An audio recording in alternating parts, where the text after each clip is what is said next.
Bapak Ibu sekalian, Rabi ibn Haytham memberikan penjelasan pada anaknya dan anaknya jadi difaham.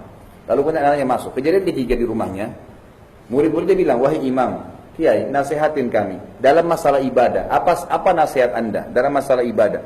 Sholat, puasa, apa nasihat anda? Kata beliau satu kalimat, maknanya luar biasa, bobotnya sangat luar biasa. Dia bilang, alaikum bil asrar, rahasiakan amal soleh kalian. Itu aja.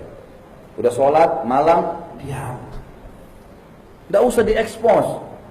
Ada orang masuk ke kantor kerja, aduh pegel nih, kenapa? Semalam tahajud. Untuk apa? Untuk apa Bapak Ibu sekalian?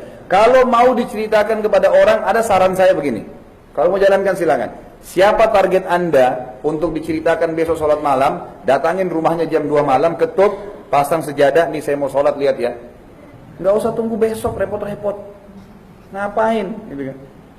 Rahasiakan. Kata Nabi Muhammad SAW dalam hadis riwayat Muslim, Inna Allah yuhibbut taqiyul ghani.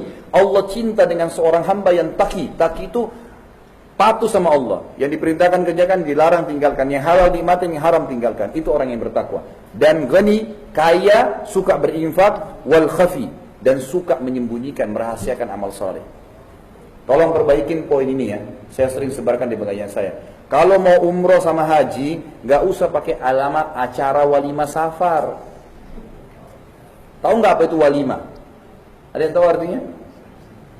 Ya, makanan, acara makanan untuk orang kawin, nikah.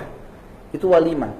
Di Indonesia supaya ada bahasa Arabnya, dipakai walimah, tambah safar, perjalanan. Berarti acara makanan perkawinan untuk orang safar. Apa hubungannya? Saya pernah tanya di Jakarta sama jemaah saya, Bapak Ibu sekalian yang mau umrah mau haji ini, ngapain buat walimah safar? Coba jawab apa adanya. Untuk didoain Ustaz. Baik, kalau untuk didoain, Bapak Ibu keliru. Karena yang sedang mau ke Mekah, tempat Ka'bah, kiblat kaum muslimin, tempat diijabah doa, Anda yang doakan orang, bukan minta didoain. Untuk minta maaf Ustaz.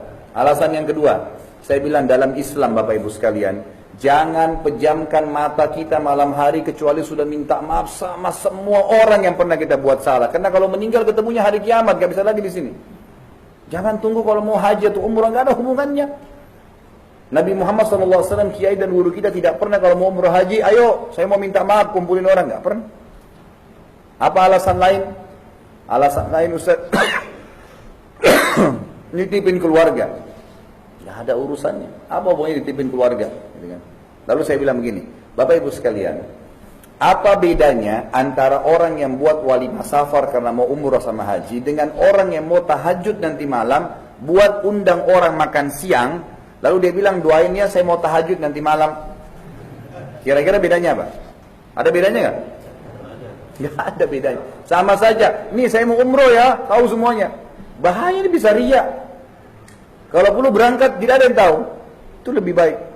Kalau ada yang tahu pun kontrol, jangan sampai riya. Karena riya itu sedikit riya habisin pahala semua. Kita lagi nyumbang di masjid nih, tulis hamba Allah saja. Begitu dibilang haji fulan, haja fulan, niknya kedengaran di rumah, setan bisikin, tuh nama kau disebut. Iya ya, habis pahalanya. Ngapain? Untuk apa? Harus rahasiakan. Kalaupun ada orang tanya, pura-pura masjid, kamu dari mana? Dari masjid. Niat betul kontrol, memang karena mau jawab saja. Jangan tidak ada angin, nggak apa diceritain. Masuk kantor, kamu puasa nggak? Kamu puasa nggak? Senin Kamis? Enggak, saya puasa. Tuh. Ini nggak ada angin, nggak ada apa. Riya, gitu kan? Nggak boleh, diam aja.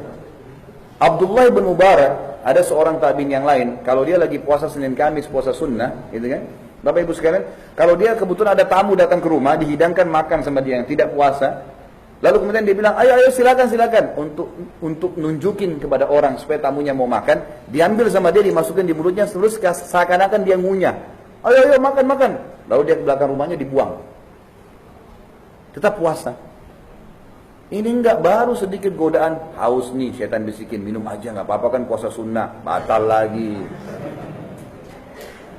Kendor. Ingat, ibadah yang kita kerjakan, Bapak Ibu sekalian, ada dua kata kuncinya. Yang pertama harus dipaksakan. Kalau Bapak Ibu nggak paksain nih sholat tahajud, sampai mati nggak bakal tahajud. Dan masalahnya buku amal kita kosong terus dari tahajud. Nggak bisa, harus paksakan.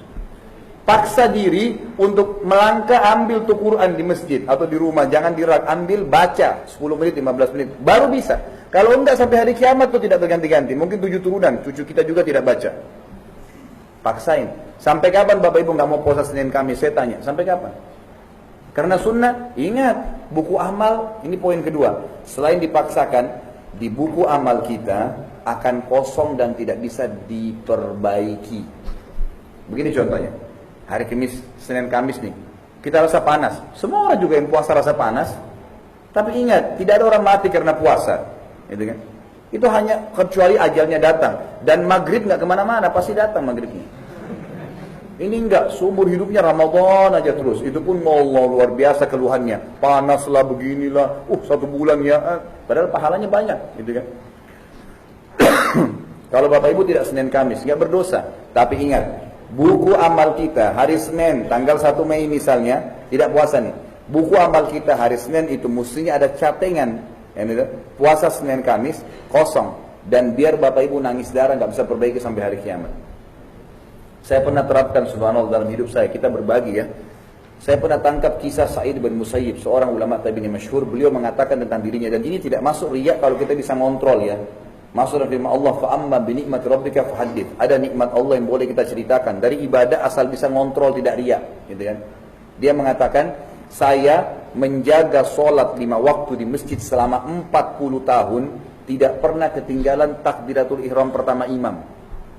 Imam Allah Akbar, dia Allah Akbar. 40 tahun, bayangin.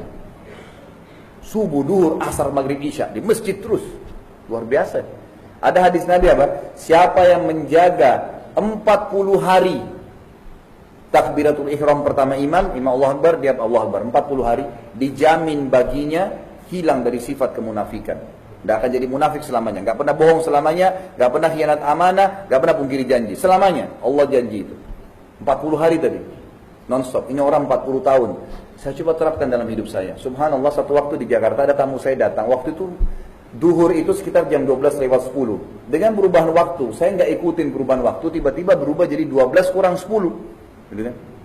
Ada tamu datang, rupanya sudah azan, saya nggak dengar. Sampai jam 12 lewat 10 kok nggak ada dengar azan nih.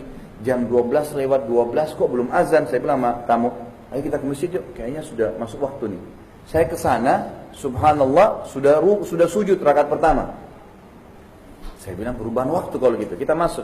Begitu saya mau takbir, subhanallah, mau sujud ikutin, walaupun hilang 1 rakaat, saya sempat muhasabah sejenak, beberapa detik. Saya bilang, subhanallah, saya bahkan tidak bisa bilang sama imam, kembali dong ke rakaat pertama, saya mau ikut dari awal. Gak bisa. Buku amal saya sampai hari kiamat, di waktu itu, masbuk 1 rakaat. Gak bisa diperbaikin.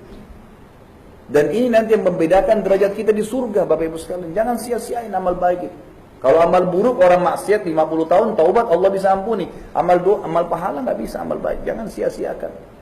Saya pernah keluar dari taklim di Jakarta, subhanallah. Ada satu ibu, habis taklim, kebetulan azan duhur. Ibu itu bajunya tua sekali sama anaknya. Terus kasih isyarat minta uang. Saya kena takut ketinggalan sholat, gitu kan. Kemudian saya bilang, Bu, sebentar saya sholat dulu ya, saya ke masjid.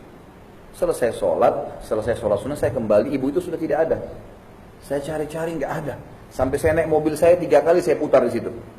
Tidak ketemu ibu itu. Lalu kemudian saya sempat muhasabah. Saya bilang sama diri saya sendiri, ini penting ya, muhasabah diri sendiri itu penting.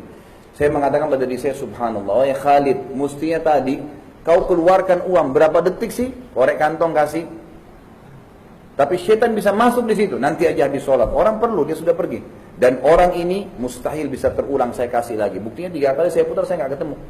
Hilang sudah kesempatan. Boleh dapat, tapi dari yang lain. Ini sudah nggak ada.